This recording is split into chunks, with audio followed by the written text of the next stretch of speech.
حبايبي ومتابعيني، ايه رأيكم النهارده نعمل شوية الرموش حلوين كده بمنتهى السهولة في البيت؟ بس لأول مرة يشوف قناتنا وحابب يشترك فيها ما ينساش يشترك في القناة ويفعل زر الجرس على الكل عشان يوصله كل جديد. يلا نبدأ. حبايبي دي مقاديرنا لرموش الست الدايبة القمر القمر القمر. تعالوا كده نشوف هي ايه. عندي ربع كوباية من سكر بودر، عندي هنا كوباية الا ربع من السمنة، عندي هنا معلقتين ونص من السميد الناعم، ومعلقتين ونص كمان من جوز الهند الناعم، عندي عصرة ليمونة، عندي معلقة صغيرة من البيكنج باودر وفانيليا وبيضة كاملة وبياض بيضة. تعالوا نبدأ ونشوف هنعمل ايه كده. اول حاجة عندي هنا كوبايتين من السكر، هاخد عليهم كمان كوبايتين من المية نفس الكوباية،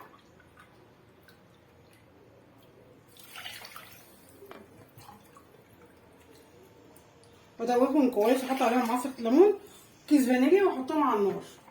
اول ما يبداوا يغلوا هشيلهم. السكر الشربات بتاع الرموش ما بيبقاش تقيل، بيبقى متوسط. بعد ما دوبنا السكر هنضيف عصرة ليمون ونحطه كده لغايه ما يبدا يغلي، هما غلوتين بالظبط على النار، ونروح جايين شايلينه على النار ونحط له كيس الفانيليا. حبيبي ولما نعمل الشربات بقى هننزل هنا عندنا بالسمنه اللي عندنا، ننزل بس الكميه كلها،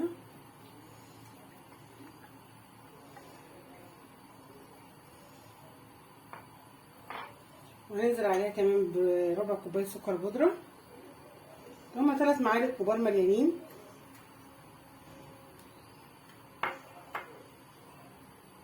وهننزل كمان بالفانيليا، هنقلبهم كويس جدا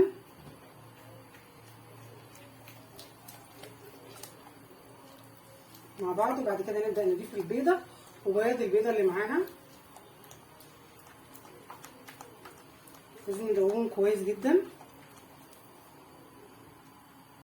وكمان هنا بضيف البيض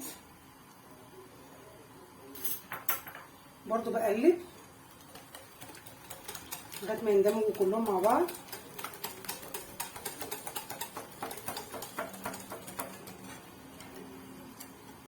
وما الخليط يبقى عندي بالشكل ده، بنزل كمان بجوز الهند ودي السمولينا او دي البسبوسه، برضو ببدا اقلب بالمنظر ده كده، نزل كل الجوانب.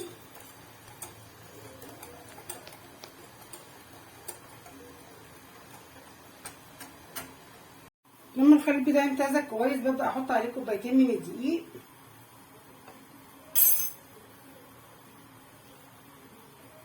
هنخلهم عليه كويس كده عشان تطلع هشه وجميله.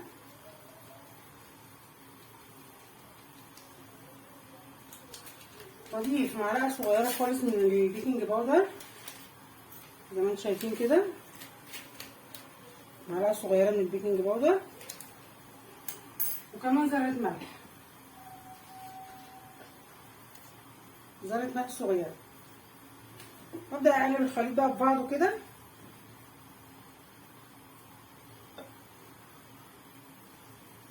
لغايه ما يشكل لي عجينه ايه لينه كده اقدر اشكلها.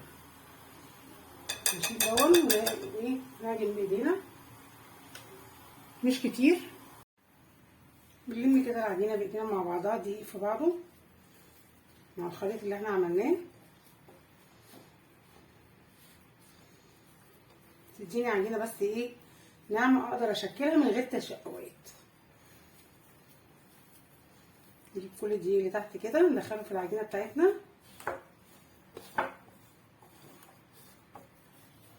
سهله جدا وهتنجح معاكي من اول مره، بس بالمقادير دي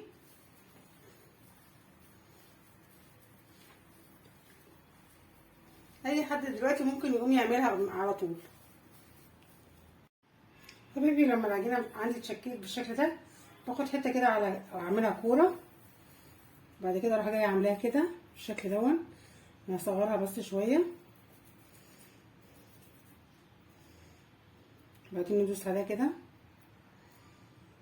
بعدين ايه نضمها كده كده عشان تبقى على ايه على شكل عين بالشكل اللي انتم شايفينه ده. الحجم ده كويس. تشكلها بالشكل ده زي ما انتم شايفين كده، تشكل كل الكميه. لو لقيتوها بتشقق منكم شويه هتبعدوها بس عن بعض شويه عشان هي هتزيد، لان انا حاطه بيكنج باودر. لو لقيتوها بتشقق ممكن تضيفوا لها معلقتين من اللبن.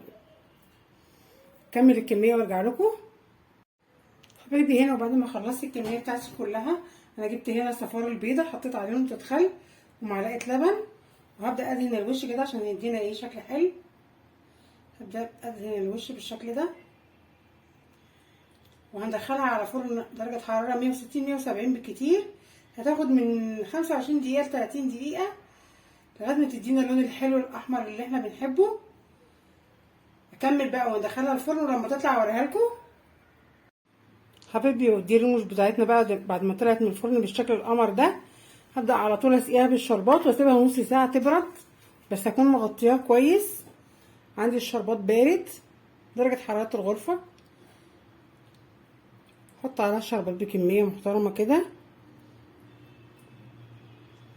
اروح جايه مغطياها. بعد نص ساعه نبدا نقدمها مع بعض واوريها لكم عشان تشرب في الشربات كويس جدا. والزياده لو في زياده ممكن نشيله نستعمله في اي حاجه تانية. ودي حبايبي بقى الرموش بتاعتنا بعد ما خلصناها خالص، دايبه وجميله وتجنن. شايفين دايبه؟ امسكلكوا بس كده، مرمله ودايبه خالص. شايفين بتدوب ازاي؟ اتمنى اللي شاف وصفتنا حبها مننا ما ينساش يشترك في القناه ويفعل زر الجرس على الكل عشان يوصله كل جديد. بحبكم قوي واشوفكم في وصفه احلى. باي باي.